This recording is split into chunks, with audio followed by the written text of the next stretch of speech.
Welcome back. The last episode of 2024. I was about to say 2023, yeah, but it's not. Final episode of 2024. We've hit our goal as well. We said we would do 21 episodes this year. This is our 21st episode, so that is very exciting. Hey. So I thought this will be the last one that goes out just before New Year. I might even schedule it for New Year's Eve. Okay. But this will be the last Happy one. New Year. Yeah, and all that jazz. Drink your beer. So I thought it would be good to talk Energy good about... Energy is fantastic. I think it would be really good to talk about just like reflecting on a year and the importance of reflection.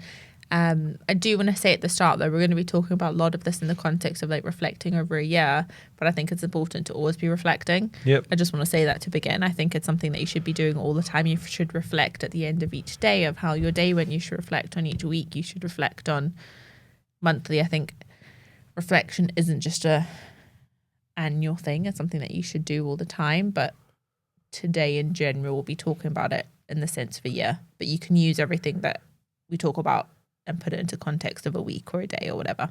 Okay, Captain. Great. Reflection is important. It's important all the Yeah. time that you reflect. But we teach people to reflect at the end of every day before they go home so that any problems can be addressed that night so they turn up knowing tomorrow's going to be better. Yeah. Well, I think a good place to start is why is reflecting over the past on the past year essential for entrepreneurs? So you don't end up in the same place at the end of next year. Yeah. I think you have to reflect and go through good and bad. So what was good, what was bad.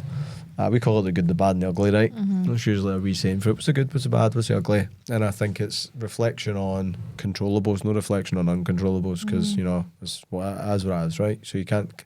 So the controllables are you, your actions, your results, what you did do, what you didn't do, what you'd always like to look back and think about, what did I say I was going to do? And have I done it? No. Okay, why not? Did I set a goal that I shouldn't have set in the first place, or did I mess up or whatever? Yeah. So I think it's important. So once it's a mistake, twice is a choice, right? So if you go through a year and don't accomplish things, if you do it 2 years in a row and you set the same goal and don't accomplish it twice, that's literally your fault. Yeah. So you have to reflect, to think about what you could have done a little bit better to make sure that you make the right changes the next day or the next year. So for a yearly reflection, it's so that when you get into January, you change it. It's done again. And I always say, we never catch me twice. Yeah. Because once is a mistake, twice a choice. I'm going to keep saying that, and that's when we're talking about reflection, because next year, when I get to the end of next year, if I have the same problems as I did this year, I never learned any lessons. So I need to reflect to learn the lessons. I don't just write it off. Yeah. So how do you feel like reflection then contributes to both personal and professional growth then? Because you have to grow every year as a person. Like if you're the same person next Christmas as you was this Christmas, you wasted a year. You should grow and you should evolve and you should change. And it's funny because when I talk to people who don't evolve and don't change, they tend to be depressed and they tend to not enjoy their life and they tend to just believe life's not that good. And then when you talk to someone who does progress every year you talk to them, they're a better version of themselves. So professionally and personally, you have to grow, right? You have to mature as a human being, but you also have to mature in your career. So yeah, I think it's important for both. And one affects the other. If I grow in my career but don't grow as a person outside, I think both go hand in hand. If you want to do them both properly. Yeah.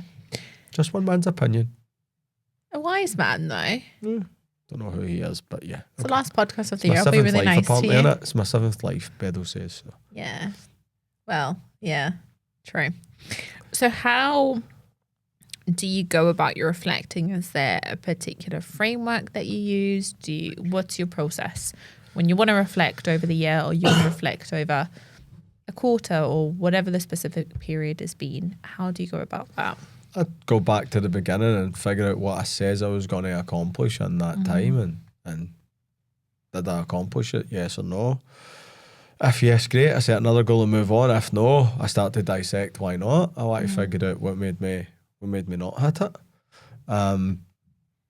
Sometimes when you don't hit a goal, it's because you set a goal that wasn't real for you, and maybe you says it because it sounded good at the time. Yeah. Or you set a goal which was silly, you know, to go for maybe somebody doesn't go to the gym to somebody that competes in Mr. Universe in a year. Maybe you give yourself the right time frame. Yeah. So sometimes it's just because you didn't set the goals properly in the first place, or they were a good idea versus something you were actually gonna commit to. And sometimes you set the goal and it is the right goal and you commit to it and you still get nowhere, which happened to me this year for the first time in 6 years, where I'm like, I couldn't have done anything different. I couldn't, like, I gave it everything, but I just didn't move forward. But that's just, I've been having this conversation a lot with people the past couple of days, because I coach a lot of people and no one's really happy with the year.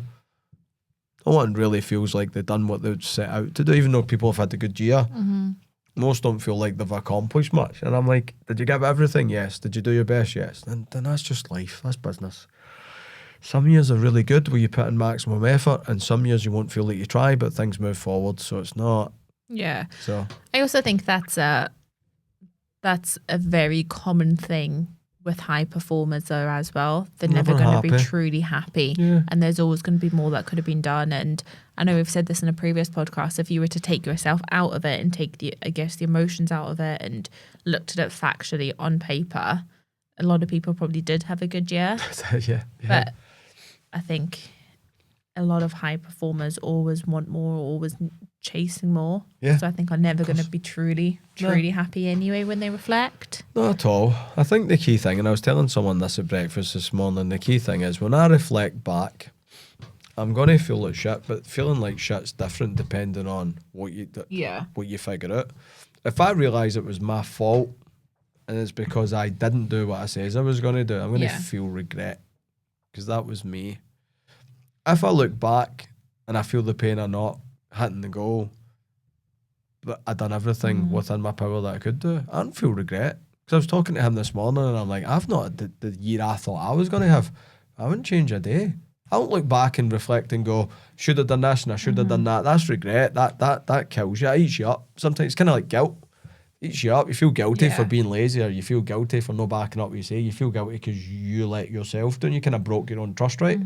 So when I'm reflecting, I don't want to feel guilt. So again, when I'm getting into the new year and I've done my reflection and I commit to stuff, I need to make sure that I'm willing to back it up, because if not, and it's my fault, when I reflect next year, I'll feel bad. And that to me means that when I start next year, I'll feel worse about myself. I won't feel more confident. I'll be pissed off and angry, but I won't be more confident. But going into next year, whether I hit goals or not, and I know that I gave everything, I'm still confident. My everything just has to be better next year, which means I probably have to read some books and upskill myself, because my best, we say this a lot, which is, if I'm doing my best and I don't get the results, it just means my best isn't good enough. That just means I have to, it's no will, it's skill, which just means I need to be a wee bit more skillful the next time. So you get in with confidence that next year or next day or next quarter is going to be better. Yeah. But if it's your fault because you were lazy or you didn't do the things you were just talking rubbish and just saying stuff because it sounds good, then you're going to walk about feeling regretful. You're going to you break trust with yourself and you break your own confidence, and therefore you start on a bad foot. Reflecting and goals are two things that go very kind of hand in hand, and we're going to talk about goals a little bit towards the end of this podcast. But I know whenever you kind of go and assess where you're at and what you've gone through to get where you are, and that reflection, and then kind of setting goals going forward, you commit a full morning or a full afternoon or sometimes a full day. You take yourself away, you get a lot of quiet and you get headspace and things like that. So go to Canaries for 4 weeks. You have been. But how do you go about it? And when you are in that moment, is there specific things that you go through? Do you write things down? Do you just think through things? Or do you kind of sit and try to just think about it? Or are you active and just have it in your mind while you're doing things? How do you reflect on things? I need, you says that, I need time with myself. Do I write things down? Nah, I don't need to write things down to digest it. Some people do. So it depends on who you are as a person. I don't need to journal to write down and reflect. I don't even write down bad things because I think it's reinforcing the negative, so I don't write it down. I write down goals. I definitely write down my goals, but when I'm reflecting, it's just time to myself. Again, I've been trying to go to Canaries for 4 weeks myself for a couple of days so that I could reflect on my year and plan next year, because I'm not going to get a chance, and at some time during the break I'll probably disappear myself for about 5 hours somewhere. My wife will know, I'll say I need 5 hours, and she knows it's me going away and thinking and planning, and so it's phone off, it's a howl, it could be, you can do it in a shop centre, you can do it in a howl, you can do it in quiet, you can do it in noise, you just got to figure it out for you. But I think it's just me reflecting on me and me thinking about me. Sit in a bar and drink if you like having a wee There's many times in my life when I did drink, I just sit in a bar myself and drink and think. I just sit there myself having a few, not getting drunk, I just having drinks and thinking to myself and jotting ideas down and just really reflecting and planning. Yeah. I think it's just important to like be in that moment and not have distractions though. Because I think like if you're like, I'm going to take 5 hours, but you spend 4.5 hours on TikTok scrolling, I think that's not going to get you Phone anywhere. off. So My phone's always I think off. it's training yourself of what you need, something I do every single year, because I'm the type of person where I need to physically do something. Otherwise, my mind will wander and I'll be somewhere else. So every year I write myself a letter on the last year that's just happened and I talk about everything. But I think that action of... Dear Amanda? No, I just go straight into the letter. Oh, do you? Yeah. Ah, But then interesting. my name, I I'll just like learned my something new name from Amanda. at the bottom and like, so my name and then the year that I wrote it. Do And you keep all these letters? Yeah, I've got them all on my phone. Yeah. I've got all of them. Wow, that's So such there's a been good thing. some, like a few years ago, I remember I flew home on New Year's Eve. So I sat in the airport and I wrote it on in the airport. And then there's been other years. Last year I was at my brother's. So I just went for a walk on New Year's Day. And so you just take some time. But I have to do that though, because if I was just to think about it, I think I'd get very distracted. Yeah. So by having this letter, I think it's something that you have to do, but I think it's also nice because I've got all these years to look back on. Yep. I think that is lovely. That is lovely. You just got to find your way of processing information and doing stuff, right? The letter's a nice thing. You can make a movie out of that stuff. Well, costs them a lot. I'm joking. So how important do you think it is to focus on the positives as well as the negative, or the success as well as the failures? It's really difficult as a high performing person to do that, but yeah, you should give yourself a pat on the back. So we signed on our client up in the digital media the other day, and Harris called me, who's my business partner. I was like, yay, and I wasn't that excited, and he's like, dude, you got to celebrate the wins. Like, you're the first person to get pissed off when we don't win, but when we get the wins, I also and I teach people this. I'd fell in one trap where I'm like, yeah, it's cool. Yeah. And I'm like, so yeah, you got to look back in the positives, and you got to balance yourself back out, because if you just beat yourself up with no positives, then you're going to feel imbalanced a little bit. So it's all right being harsh to yourself, and you also got to give yourself a pat on the back as well at the same time. I think we spoke on my podcast about a shit sandwich, right? Yeah. A build, break, build. Yeah. Do that with yourself. Yeah, Do true. yourself. Remember, you want to feel good going into your new year, new quarter, new day, all that stuff. So don't be detrimental to yourself by beating yourself up for the bad things. Give yourself some props if there is some positive stuff. That positive stuff might be I gave it everything. Yeah. Positive stuff might be I didn't quit. You know, again, when I was talking about that entrepreneur on our podcast who says his biggest claim to fame is the millions he made in business, it was the fact he stayed married to the same woman the whole time. He's talked about how he had a date night on a Tuesday, and that's what he was most proud of. So it's him. Do you know what I mean? He's reflecting back in his life and going, that's the thing I'm most proud of, because most people in my industry go through lives.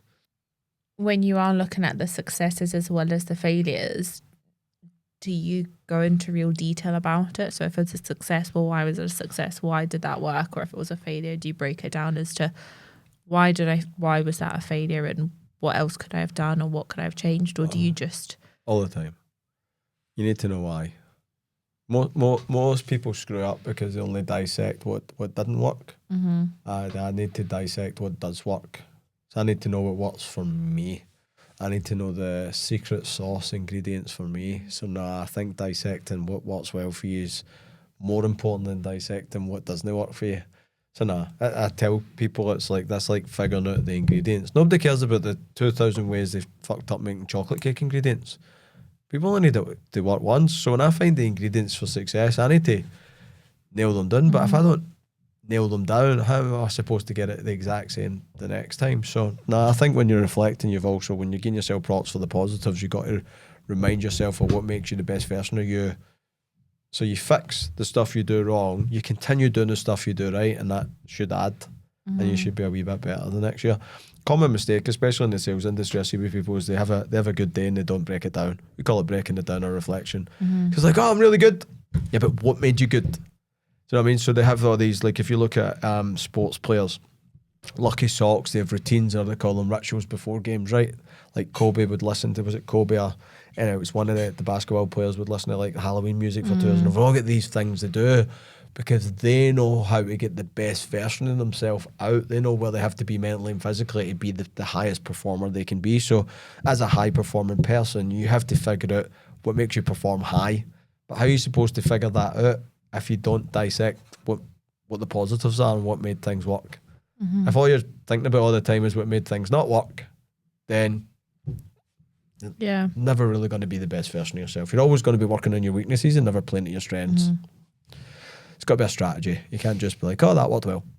Yeah, because if it worked well and you break it down how, then you can repeat it and you can do it again. And yeah, we call it routines and systemizing stuff. If something works well in a business, you make a system for it. So just, all right, that's the standard operating procedure for that, because that's the best. It's called streamlining.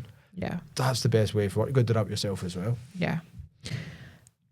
So are there specific questions you ask yourself, specific prompts that you have when you are thinking about your year or reflecting? Is there specific things that you always think about or go through? Well, first of all, am I happy with my year? And then if the answer's yes, then fine. If the answer's no, then all right, why? Why am I not happy? So, what could I have done different? What could I have done more?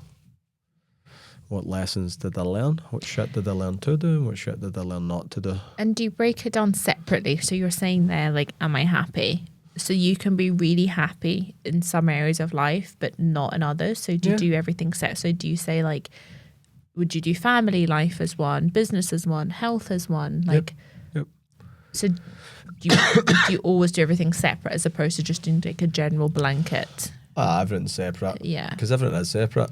My health and well-being is different from my family, and my family are different from my work. And even though they all are intertwined and tie in together and have an effect on each other, then am I happy with my health this year? I mean, I'm just even with me, then am I happy with the shape of my body after a year? No. But there was uncontrollables that stopped me getting in shape. It's not for lack of effort, right? Am I happy with how much time I spent with my kids this year? Extremely. Spent more time with my kids this year than I think I've any other year. Some of it by default, 'cause I had to do school runs and whatever, but I've definitely spent a lot more time with my family this year than I have any year in my whole entire life. So yeah, I break everything done separately. Even to the point of how much whether I've been a good husband or not and what I could do different. So it's called somebody once says to me, you wear all these different hats in your life, and it's all the roles you play. You play friend, you play son, you play daughter, you play, boyfriend, girlfriend, you play business person, you play health person, and so all the wee things you do in your life are all wee roles you play. So I break down all those roles. If I've got friends, did I see my friends? Did I spend time with them? Did I add value? How was I with my health? How am I in business? How am I financially? So for me, it's a health check of everything that I do at the end of the year. It's not just that. And I'll plan everything for next year. Health, friends, time, kids, business, me time. Like, I think all that stuff has to be, your whole life is it's not just work. Yeah. No, I think that's important. I can't remember what it is, but you'll know what I'm talking about. There's that diagram and it's got 10 sections in it. You have to rate your happiness on a one. Thing. Yeah. 1 to 10 in each section. You need to draw a line closer for the thing, and the lines that are far away need work in your life. Yeah. So it's almost like doing that mentally, going through all these different sections of your life and going through all these different kind of categories. Some you'll be extremely happy with, and some you'll think, like, I was phenomenal this year on it, and some you think, okay, this isn't where it needs to be. But I think a year is a win if there's more you're happy with than not. Of course. If there's more things good than bad, it was a good year. Doesn't mean it was a year you wanted it to be. Yeah. So. Yeah, it's never going to be everything was. If there's more bad than good, you fucked it. Yeah. Simple. Own it. Don't make the same mistake twice. That's fine. That's all right. So now, totally, it's all those, every part of your life. If you enjoy doing something like reading, boxing, swimming, did you do enough of it? No, all right, make some time for it next year. Whatever makes you a better version of yourself and happier, you should be measuring. How do you stay motivated or optimistic when a year hasn't been what you wanted it to be? Because I trust myself. It's delayed gratification. The way it'll shift eventually. Fitness will come eventually. The strength will come eventually. The money will come eventually. There's no other way of explaining it. I just have the utmost confidence that if I'm doing the best I can and I continue to give it everything and continue to get better, why would I not hit it? Why would I not get what I'm supposed to get? Might not get it in the time frame I want it, but I'm going to get it. As a human, this is going to sound super arrogant, but it's not arrogance, it's confidence. I've never, ever not got something I wanted. Ever. And I wasn't born with a silver spoon in my mouth. If you know me, I ain't special. I don't have a high IQ. I'm nothing. But if there's one thing you can say about me, I'm a persistent, obsessive grafter. And obsessed with getting something, and I'm persistent, and I'm willing to work myself to death. And there's no many things you won't get eventually. So if you want something bad enough to put it into simple terms and you're willing to do what it takes, you'll eventually get it. It just might take you a wee bit longer than you expected. So it's not even optimism, it's not motivation, it's just, why would I not get it? There's only two things, victory or death, right? Yep. I either get it or I die trying. Either way, I'll die with a smile on my face knowing that I had to give it my best shot. If it takes me 10 years to accomplish something I thought I'd do in a year, in year 10 I'm still going to be trying. We spoke about this morning actually, because we're talking about how when someone sets a goal which is triple anything they've ever done before. So let's say a sales guy hit one sale. They were saying when a sales guy says they're going to do 3 for 1, do you discourage that and say, no, be realistic? I'm like, I never tell anybody to be realistic. What kind of leader are you saying be real? Like, and again, if you tell people realistic, what are you doing? You're putting limiting beliefs in people. I don't believe in limiting beliefs. And they're like, but what if they set their goal for 3 and they don't hit 3? And I'm like, and what? I'd rather they failed at 3 and were shooting for 3 than just set a comfortable goal for 1. And I was telling them a story. You remember this? You remember when we were doing energy sales and how many days did I come in saying I was going to do 4 sales in a day? I couldn't do 4. I couldn't hit it. To about 5 weeks. 5 weeks of waking up, and I call it stupid belief of today's the day. Today's the day. And the day that they come for 20 days? No, 6 days a week. 5 weeks, 30 days. I'm me getting up and getting the end of the day and going, today wasn't the day. Tomorrow's going to be the day though. And because I just knew that if I kept working at it and chipping away and getting a wee bit better, I get it. I also remember the 4th sale I got. I could, if I was a good artist, I could draw for you. Because it meant that much to me, because I've been busting my ass for 5 weeks, to hit that goal. So, I don't know. My wife calls me a dog with a bone. Once I want something, I'm not shutting up and I get obsessed, but I also think that's a good trait. So like we were talking last week about the traits that kids have. We're all like that naturally when we're young. Get it knocked out of you, man. Life knocks that obsessive, persistent nature out of you, because when you were a kid and you wanted something, you were willing to follow your parents, kick, scream, shout, embarrass yourself. You'd cry in a shopping centre in front of loads of people and give no flying fucks who was judging you. And would society tell you, oh, don't do that, that's embarrassing, don't be cheeky, don't ask twice, no means no, stop asking, you know the answer. And your parents and your teachers and all this knock this obsessive. So for me, I've just never, even as a kid, but I never let anybody tell me that. So I think the one thing I stayed true to was being a child, was never tell me no. My dad didn't buy me a motorbike. What did I do? I got a job and saved up and bought myself a motorbike. Don't tell me no. Yeah. There's always when someone says to me this morning, the girl, it was Lily, this morning in the office, was talking about getting a visa. She's like, I can't get a visa because of Brexit. I'm saying, you can get a visa. Of course you can get a visa. And she's like, no, I can't. I'm like, there's always a fucking angle. There's always an angle. You can marry a Spanishman. She went, yeah. I went, there you go. There's an angle. If you want it that bad, you'd be willing to do what it takes. If I want to go and pay someone, you can either go and pay a Spanish man to marry you, or you can go trick him into marrying you, or you can go actually fucking fall in love with somebody. Don't tell me no such thing as you can't get a visa. Of course you can get a visa for any country you want in the world. You've got to find a fucking way of doing it. Yeah. And if I really wanted a visa that bad, I'd go find a way of doing it. Don't know if I should say this in the podcast. My mate's in a certain country and I asked him how he got a card for the certain country the other day, and he's like, I'm married. And I'm like, good for you, you resourceful motherfucker. You know what I mean? Of course you're married. I'm like, I'll never get to meet her. He's like, probably not. I'm like, got a couple of mates that done it. I wanted to get caught and got kicked out of the country, but But there's always an angle. Yeah. And if you want something that bad and you're willing to take big enough risks and you're willing to go for it, you should always eventually find a way again. There's always a way again what you want. Always. And again, if it takes you a year or 10, don't get too caught up in time frames. If you want something that bad and it means that much to you, who cares how long it takes you to get it? If it takes you 10 years, it takes you 10 years. I'm nowhere near where I thought I'd be when I'm 45. But I'll be there by I'm 50. I calculate I'm probably about 5 years behind my life goals. But that's fine. Yeah. I just need to live an extra 5 years. Like with what you're saying there, I think it's also important to, when you are reflecting, think of like, you know, if you're not on track, is there a reason to that? Like you're saying you're not where you wanted to be with your life goals, but also 7 years ago you made big decisions in business to change completely what you were doing. And if you didn't do that, you probably would have definitely been there by now, but it just didn't sit right with you.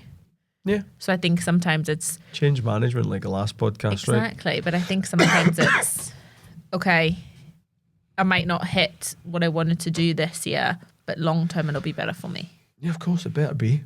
Yeah. Or else it's for nothing. I don't got all the things I want in life, then it was all for nothing. But victory or death. Yeah.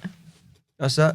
There's a saying in Warhammer. We're talking Warhammer a lot, which is a lore, right? Which Harris is really into, and it's a game for anybody who's maybe you're into it, maybe you're not. And it says duty only stops in death. So your duty to yourself only stops when you fucking die. But some people give up way before they die. But that's fine. Some people just don't have the grit to go through it. Everybody, there's a difference between people who dream and people that get shit done. And the only thing is the action they take. Everybody wants it. Who wouldn't want a better life, and who wouldn't want to be healthier, and who wouldn't want to feel better and have more energy, and who wouldn't want to be a wee bit more financial? Everybody would like the idea, but not everybody's built to put up with the shit. But again, I think I think naturally, if you look at kids, and I've got 5 kids, so I think I'm a little bit an expert in this subject. And I watch my kids, and me and my wife have this saying, I mean, because we don't get upset at our kids when they're persistent. Like sometimes if Brody goes to get in trouble for trying a different angle, I'm like, leave her alone. Sometimes I admire the different angle. My kid, I never say yes first time with my kids, but third or fourth I usually say yes. If I'm looking for an easy life, I'll say yes. But if I'm looking to make them work for it a little bit, I won't, because we have this wee saying, which is make them bad kids, but it'll make them great adults. And I don't knock the persistence out my kids. I don't knock the salesmanship out my kids. I don't knock the wee creative mind. I don't mind when they flutter their eyelids to get something off me. And I don't want them to lose any of that stuff, because I know as an adult it will make their lives a wee bit easier if they kick off when they don't get what they want. Yeah. Do you know what I mean? If I tell my kids they can't get something, rather than you can get it, but you have to do this if you want it, and show them there's an angle, and then they go, I don't want to do that. And I say, we can't want it that bad then. If you really want it, then you're really going to have to do this. You know, Molly's asking for concert tickets all the time. I'm like, if you really want to go to these concerts, you're going to have to go get a job. I'm not funding your concert habit. £200 a pop. I'm like, not a shot am I funding that. You need to go get a job. And she's like, we do my CV. I'm like, no problem. I'm showing her you can get what you want, but you got to be willing to do what you need to do to get it. You know, sometimes it's flirting your eyelids at dad, and other times it's going and working in a fucking cafe. And that's just life. I want my kids to understand they can do what they want and get what they want, and they have to be persistent, and they don't give up on the first no. I don't knock that out my kids. I encourage my kids to do it. Quite disappointed if they don't ask again. I think they're quite weak. I gave up a bit too easy there. Child of mine. But I think a lot of these qualities that you're saying there, the being obsessive and being really persistent and things, I think those are very common qualities of high performers. I think other common qualities are perfectionism, and people are very self-critical. And I think it's very easy when you look back on things, it's very, very easy to be quite self-critical or to be too much of a perfectionist. So what would your advice be to those people? Be kind to yourself, man. If you spoke to your 5 best mates the way you speak to yourself, would they still be your 5 best mates? And for high-performing people, the answer doesn't have high performer, maybe somebody who's just in themselves. Like, I think you got to be, again, my mum used to always say, you have to be your own best cheerleader. You don't love yourself, nobody else will. So, yeah, be critical, but go easy on yourself. We done a thing in this once. Remember, I was teaching people, I'm like, if it was a 10-year-old that had made these mistakes, how would you speak to them? How would you talk to the 10-year-old? You'd be kind, you'd be nice, you'd be like, yeah, that wasn't good, sir. Yeah, it wasn't good, but let's figure out how we fix it, buddy. Rather than, yeah, you're a piece of shit, you should, do you know what I mean? Like, you're just going to Yeah. So sometimes I think people do that to themselves. And one of my old coaches used to always tell me to stop calling myself names, and he never told me why. But looking back now, I understand why, because every time I called myself a name, I was bringing myself down and killing my belief system in me and not trusting myself. And he'd say to me, how's your day? And I'm like, I could have done better, and I'm shit, and I was really lazy, and I could have been, do you know what I mean? I was always just in myself, and he's like, stop calling yourself names. Again, he never broke it down to me and explained, so I continued to do it for a long time. And then when I thought about, if you speak to your 5 best friends the way you speak to yourself, would they stay your best friends for long? And I thought, not a shot. I'm like, shit, why do I treat other people better than I treat myself? That's nuts. I think it's mental. But you see people doing that. I hate when my kids get in themselves. Kids ever go in themselves, I'm all over it like a really bad rash. They ever. Like I heard Molly saying she was overweight the other day. I'm like, you're not. Like I just, because I know how dangerous it can be to go too in on yourself. Yeah. So I've done it though. I've been that guy. Yeah. I think everyone has. I don't think there's anyone who's not. Oh, you can talk yourself into depression fast. Yeah, 100%. You can go from feeling the best person in the world to the most useless, horrible, and we've all done it. I know there's definitely times in my life where I felt like I added no value and I'm just a piece of shit. And sometimes funny, if you looked at it in paper, I was doing all right. But to myself, I was like, it's just disgusting. It's not good enough. Because you just go too, like you said, you go too far. You go too hard on yourself. And that's why I like thinking about the 10-year-old or the friends, because you wouldn't do that to them. Yeah, that's a really good perspective. Because then they just say you're a piece of shit. So if you're talking to yourself, if you've done what you're doing to yourself to the point where somebody say you're a piece of shit, you shouldn't do that yourself. Well, like you said at the start, be kind to yourself. Nice. I'm not saying give yourself props for doing nothing, but at the same time, don't. I have this thing now where I tend to get more patience with people as I get older, because I'm like, everybody's just trying their best. No one's actively being a bad person and nobody's actively underperforming. The performance is crap, but there's just, someone says to me the other day, I just realised someone like this, we were talking about a person, a mutual friend, but a mutual person we knew in business. I wouldn't even say friend anymore. And I says to him, how do you feel about this person? And he says, I used to think he was a dick. Now I just realised he's a good guy that just made bad decisions. So I actually feel sorry for him. He's like, but it came across like he was being quite, and I agreed. I'm like, I actually realised that years on as well, right? So it's just a bit of empathy because he's just trying his best. So you got to be like that with yourself. Like if you're trying your best, then fight. Like if you're not trying your best, then beat yourself up to do. But again, trying your best should never be the problem, because that's the one thing you're in control of. That's just laziness. Yeah. So what role do you think gratitude then plays into your reflection? Oh, you have to have it. That That's good. Wise words, have it. Yeah, you have to have. You have to be. It's living in a state of dissatisfied bliss, right? Yeah. Because when I beat myself up, I've still got to be grateful for where I'm at. It's got to balance that back out.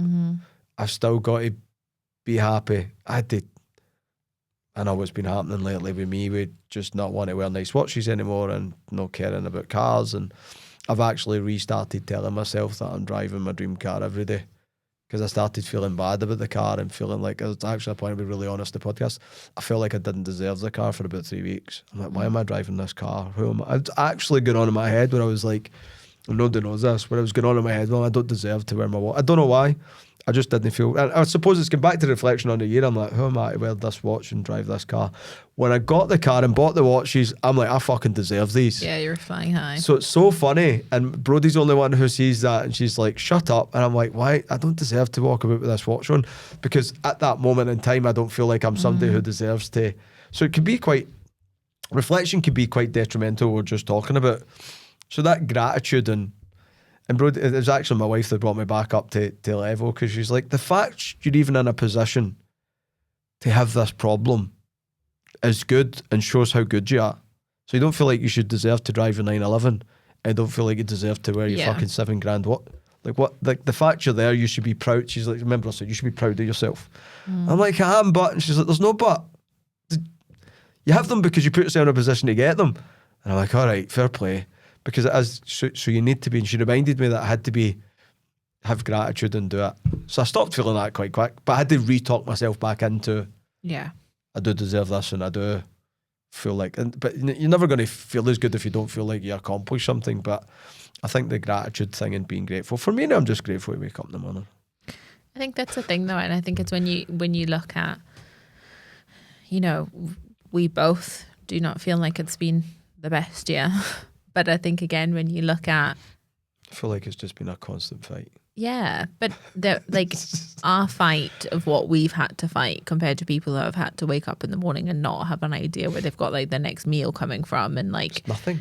So I think it's putting in perspective of, yes, we can feel like it's not been the year we wanted it to be, which I think in a way is a good thing, because I think we're both really excited for next year now. Yep. And we're both really motivated, and we're both like 2025 is going to be my just last ready. Yeah, you can To edit fuck that it and keep up. planning. They Yeah. fuck 2025 up so Right. bad. 2025 is getting a whooping, and it's 2024's fault. But exactly. But again, so Take the punishment like a man. we spent time 2025. talking about this on Saturday night of how we weren't where we wanted to be, and we're not ending the year where we wanted to end it. No. But in perspective, and again, I think it is important just to put some perspective onto things and to be grateful of at least we're lucky enough to have these problems that we have. Yeah, and we chose the problems as well, Yeah. though. It's not any uncontrollable. As I keep saying, what's my favourite phrase just now? Chose violence. Chose violence. We chose violence. Mm. When you choose to go on a career path and you want to be a high performer, you're choosing violence. You're choosing the hard route, not the easy route. Yeah. So no, you're right. And it's been felt like quite a violent year, but we chose it. And what are we doing? Choosing more violence next year. We just feel like we can give it more violence than we can get back. Now we know what we're up against. Yeah, but and again, if you go grateful, if you look at all the stuff we dealt with and put up with this year, but still managed to finish the year better, feeling good. Like on paper, it looks great. On paper, it looks like a decent year. So it's not like we've not. But it's just, yeah, we said this earlier, it's just not been what we thought it was going to be. But yeah, we chose violence. It's their own fault. Yeah. And again, you're in a better position than 90% of or a lot of people out there. I was saying this at the weekend when we done an award ceremony. I think you remember me talking about how sometimes I admire people who aren't high performers and aren't career minded, and and that's fine. Each to their own, right? People who don't choose violence, but how happy they are sometimes. I envy that.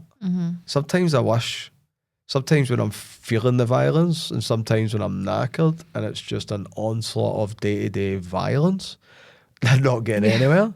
I look at the people and I'm like, I wish I could be you. Sometimes I look at the people that aren't bothered about the gym and happy. I'm like, I wish I could be you. I wish I could be that content, not doing this shit. So, yeah, remember we chose violence.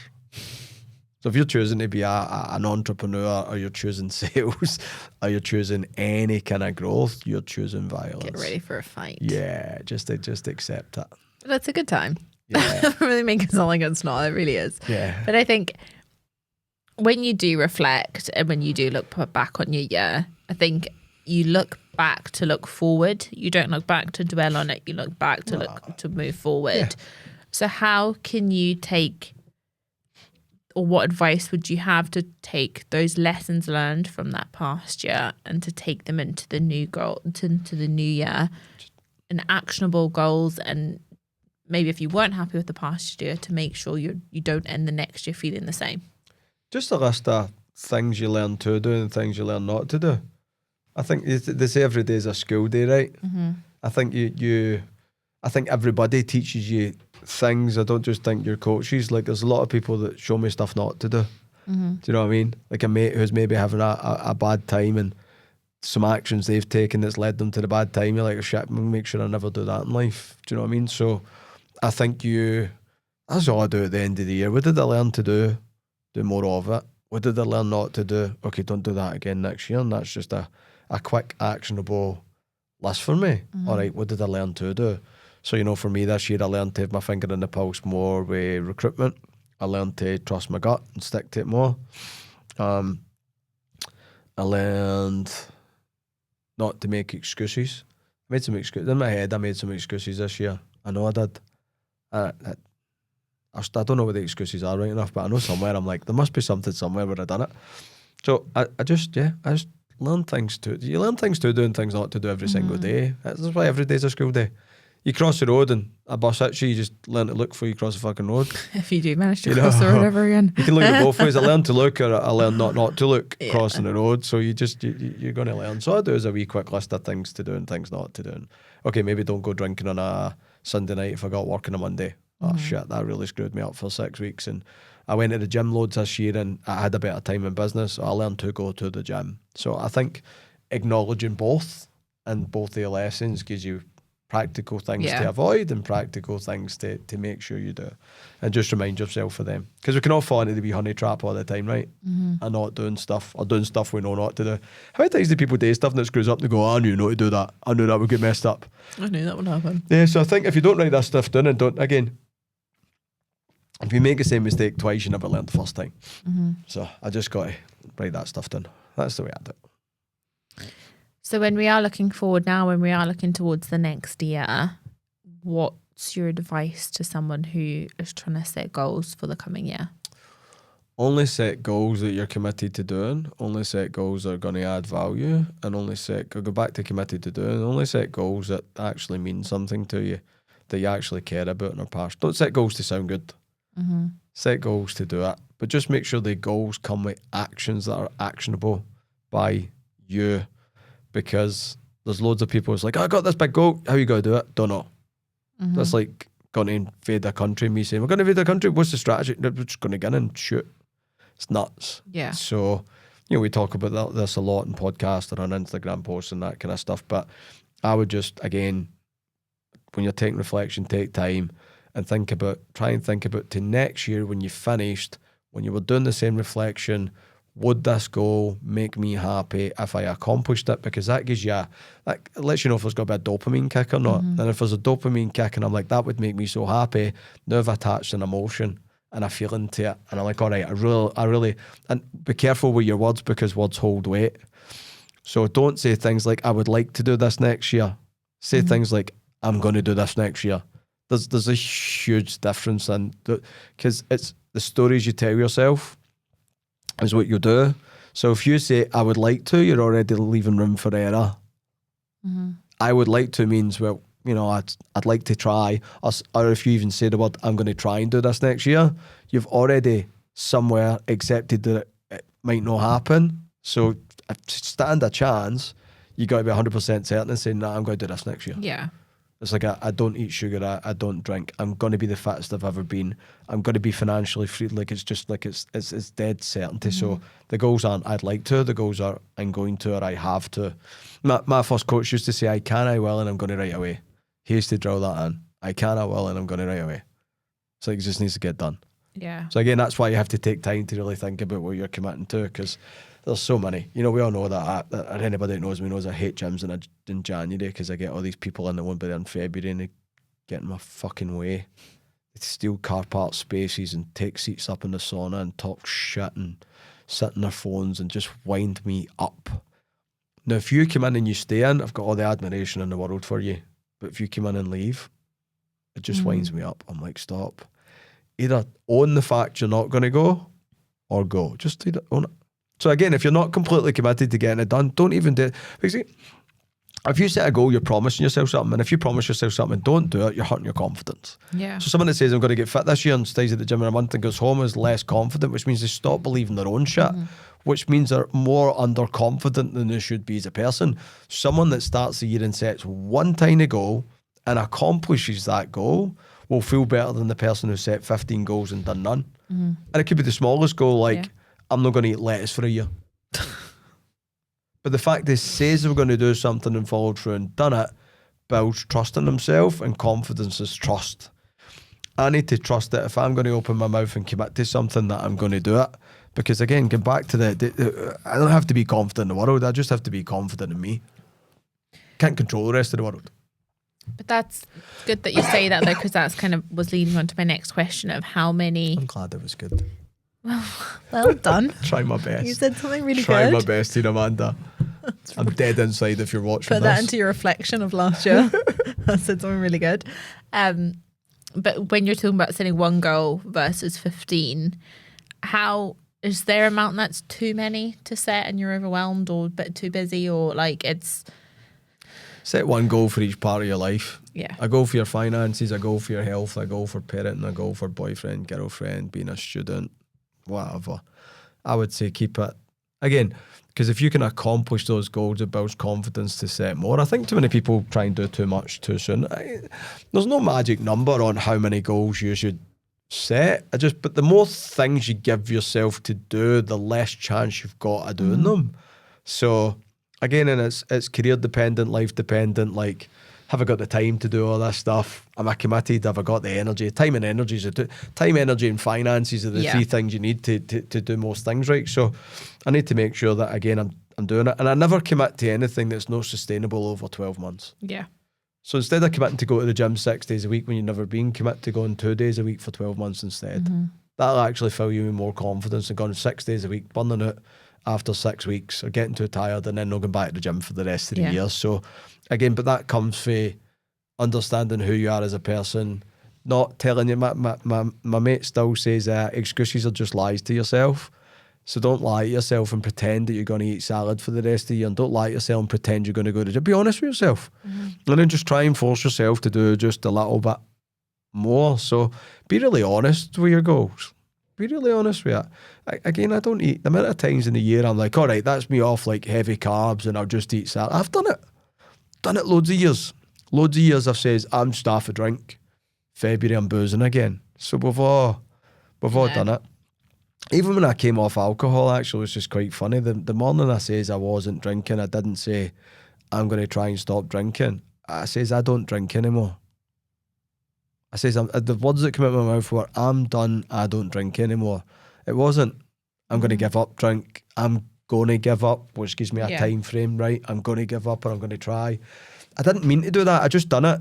And when looking back on it, I'm like, it's funny because I told myself that I was determined, because what the mind can conceive, sorry, we're getting that one from I did a coach, it was great. We're going to do these wee quotes.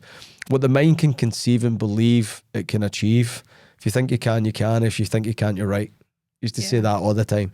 So whatever I tell myself, my mind will believe it to be true, and then I'll feel pride with it. So if I say I'm going to try and stay off the drink, but then don't stay off the drink, my brain will still be happy because I'm like, well, we says we're going to try. You tried. Yeah.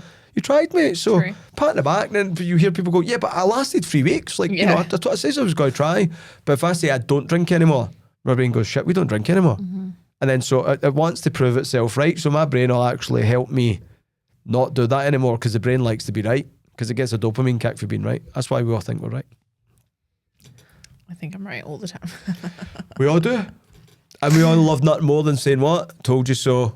I was right. We all take great pride in doing that. It's because your brain's happy because it's right. So if you tell your brain something and it proves to be right, you get a dopamine kick. Yeah. But if you, so again, whether you say I'm going to try and then only try it for 3 weeks, or whether you say I don't do it anymore and never do it again, you still get a dopamine kick because that's what you told your brain you were supposed to do anyway. Correct. Well done.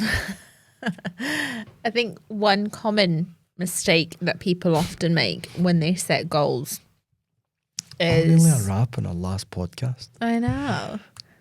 You're going to cry? No, I'm going to put a warm jacket on after that. It's getting chilly. One temp drop in Glasgow. One common mistake that people make when they set goals is a lot of people set goals because the goals sound good. Yeah. A lot of people set goals because they think that's what the goal should be. Yep. And I think a lot of people don't actually attach any emotions to the goals, and that's why a lot of people fail. So what would your advice be to setting meaningful goals and setting goals that have an emotion to them? For me, when I'm thinking about goals, I think about accomplishing it and think about how it will make me feel. And for me, I don't think the goal's big enough or means enough if it doesn't bring a wee bit of emotion to you. Like a wee bit of, if you're setting big goals, it's not like short-term daily goals. I'm not going to cry about making a certain amount of money in a day, right? But if I'm actually setting goals that are actually going to change my life, so if I'm going on a health mission, and me and my health coach done this, so when we went to Dubai last year, he'd set a goal the year before, and he says to me, how do you look into, so we've done this at the beginning. He's like, okay, why are we doing this? And I'm like, because we went to Dubai, I took my top off and I didn't feel comfortable with my top off because we went with all these young boys, and I says, that's not going to happen to me again. I says, when I take my top off, I want them to comment on me. I want them to go, full fuck. And so it's funny because that eventually happened in Dubai, right? Where people are like, oh, for fuck's sake, you look good. But that's what we planned for the get-go. He says to me at the time, he's saying to me, how do you look? He's like, I want you to imagine you're getting out of the pool and you catch yourself in the mirror. Colour of shorts are you wearing? What does your body look like? How are people looking at you? And I'm like, fuck, I look really good. Like, and he's like, how do you feel when you see yourself? I'm like, really happy and proud that I stuck it out. And he's like, every time you feel pain, think of that. Every time feel it. Because it made me feel really happy. And the amount of times I was on an assault bike, feeling like I was going to die, my heart was going to combust. Well, that was the picture inside my head. That got me through that. Which really funny, the dopamine kick I got when I got to Dubai, and people were making comments, I'm like, oh, it was all worth it, right? Yeah. But you've got to imagine the outcome and attach yourself to the emotion, or you'll never get the outcome and you'll never get the emotion. So that got me through some tough training sessions. Or when I was starving myself or doing the 3-day fasts I was doing, which were horrible. Yeah, that was intense. I'm starting to chat here because it's cold. But the amount of, when I was fasting for 3 days and anything I was doing that was really mentally challenging, I had to keep thinking of that picture. So he got me to envision that. And I can still see me going out the pool in my head now because he made me really think. He's like, for 20 minutes, like, shut your eyes, think about it, describe it. And I'm like, I'm going out the pool. And he's like, no, what colour of shorts are going on? Where do the shorts sit? And he was trying, it's called painting pictures. We do this with customers in sales where you paint pictures. Yeah. Because we're visual. So if I start to describe you in a yacht with a pina colada, with your sunglasses on, there's another, your brain starts to formulate a picture in your head. So I think when you're setting goals, you got to kind of formulate the picture of the outcome, think about how it makes you feel. Then when it makes you feel good and you get that wee dopamine kick, now you've got an emotional attachment. The other thing, and this is if you're a doctor watching this, or neurosurgeon, you might correct me, right? But from what I've picked up so far, as soon as my body gets a dopamine kick from thinking about it happening, my body also goes, wait a minute, if this is how we feel thinking about it, how good will we feel when we do it? Doing it. So then your body backs you up and goes, all right, let's get this done because we're going to feel so good. And we're all dopamine junkies. So I think when you attach it to a good emotion, you're kind of biohacking or doing psychology hacking yourself, whatever you want to call it, but you're kind of tricking yourself into being motivated and disciplined to accomplish a goal. So I think you've got to do that. You know, when I buy the car, I always says, I never done it. I used to always say that the day I bought a 911, I'd drive it around the corner and sit and cry for 20 minutes. Didn't shed a tear. But I always thought I'd be that happy and that emotional, and I've always says it. I says, the day I walk into Porsche and buy a 911, I'll cry for 20 minutes. Not a tear. I was so disappointed when I got it. Such an anticlimax. Because and it's like my body was really disappointed, and Brodie says to me, she went, you don't seem excited. Because I'd promised my body we were going to get such a dopamine kick that would be emotional, and we got it and I wasn't emotional. It's like my body was upsetting me, like, what the fuck, you promised us dopamine, James. Yeah. You promised excitement. And I wasn't sad, but it was quite weird. But I wasn't happy either at the same time. And I think it's because I'd convinced my head that was going to be such a big accomplishment in my life. But by the time I got it, it wasn't a big accomplishment. By the time I got it, and this is what I'd says to Brodie, I says, I don't want to sound arrogant. I told myself I was going to do it that much that when I got it, it was just something that inevitably was going to happen. It didn't feel like a big accomplishment because I really believed it was going to happen. So when it happened, it was kind of like there was no dopamine. Yeah. Sometimes I get the dopamine now. Little pinch me moments. Yeah, I get pinch me moments, and sometimes I get the dopamine kick now. Sometimes I go back to the house, or I'll be driving the car, or I'll be doing something. I'll get that dopamine that I promised myself, and I'll kind of think back to 20-year-old me, going like that, well done for thinking it. But that thought of that emotion getting in it, I'm not saying that was my only driving force, but it made me feel good thinking about it, and sometimes that got me through the days. Yeah. Doing the job I was doing, or doing entrepreneurship, or doing sales, sometimes that gave me that extra wee bit of grit. Got to have a meaning, got to have a reason. Yeah, someone says to me once, years ago, when I went to lose my attitude in sales, I'm chattering on camera, we'll warm up here. Someone says, it's just actually as we're sitting talking about this, someone done this to me unknowingly years ago. A guy called Steve Harris says to me, I went to lose my attitude, and he says to me, you got a kid, right? I says, yep. He's like, kid's got to be 17 one day, aren't they? And I'm like, yep. He's like, kid's going to ask you for a car. What's your answer going to be? You want to be a good dad or a bad dad? And I'm like, be a good dad. He's like, think about that for a minute. Kid 17 comes and asks you got to tell your kid, can't buy him a car because you lost your attitude and you're too lazy. I'm like, no. He's like, you want to buy your kid a car? And I'm like, fuck, I'd love to buy my kid a car. Now I've got an emotional attachment to my kid who was then 4, being 17 and asking for a car and me saying yes. Do you remember when I bought Amy a car? And I was going to get the keys earlier, didn't she? And you said no. I says no, she couldn't go get the keys to her car. I get my 911 the same week I bought my second kid a car. And her mum says to me, you're being selfish. And I says, yeah, I'm being selfish. This means more to me than it probably means to her, because the amount of days me thinking about being able to buy all my kids a car that I got through because of that wee thought, me handing her the keys to the car actually felt better than me getting the keys from my 911, which was my dream car. I felt like a better dad, but it's because when I was 23, 24, I would think about that moment and that would get me away from feeling bad, because I had an emotional attachment to making enough money to be able to do that. And it's not so I can spoil the kids. It was just, I think cars and houses are expensive. Well, I don't think they are bloody expensive. And I just think as a parent, it's nice to do it. As I tell my kids, you get your first car. You first one. Second, third, fourth, fifth years.